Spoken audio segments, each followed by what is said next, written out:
हाय शुभ संध्या दर्शक बंधु मु स्वागत करछि बीएम क्रिएशन यूट्यूब चैनल को। तो एबे किछि गुरुत्वपूर्ण खबर सामना को आछि। चलंतु से गुरुत्वपूर्ण खबर पर नजर पकाइबा। तो वर्तमान जे सूचना मिलुछि मे शेष सुद्धा +2 परीक्षा फल सूचना अनुसार उच्च माध्यमिक शिक्षा परिषद सीएचएसआई द्वारा परिचालित +2 परीक्षा फल चलित मास शेष सप्ताह सुद्धा प्रकाश पाइबो। परिषद पक्षरु चालथिबा कैलकुलेशन प्रक्रिया शेष पर्याय रे पहुंची। खूब शीघ्र ए प्रक्रिया सरिबा परे फल प्रकाश पाइबो।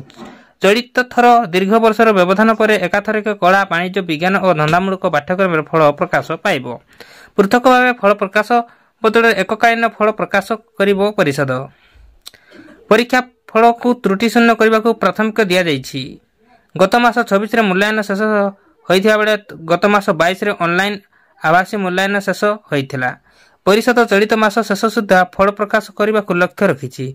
सूचना जोग्य जे चलित वर्ष प्राय 386 लाख छात्र छात्री +2 परीक्षा देइथिले। एहा थिला आजिर मुख्य खबर। तेणु करी आपण माने वीडियो को शेष जाई देखंतु जहा द्वारा जे भी जेकोसी लेटेस्ट सूचना आपण माने हम चैनल माध्यम रे सर्वप्रथम पाई परिबे।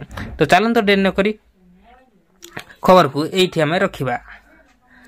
Video report BM creation. Hi शुभ संध्या दर्शक बंधु मु स्वागत करछि बीएम क्रिएशन यूट्यूब चैनल को। तो एबे किछि गुरुत्वपूर्ण खबर सामना को आछि। चलंतु से गुरुत्वपूर्ण खबर पर नजर पकाइबा। तो वर्तमान जे सूचना मिलुछि मे शेष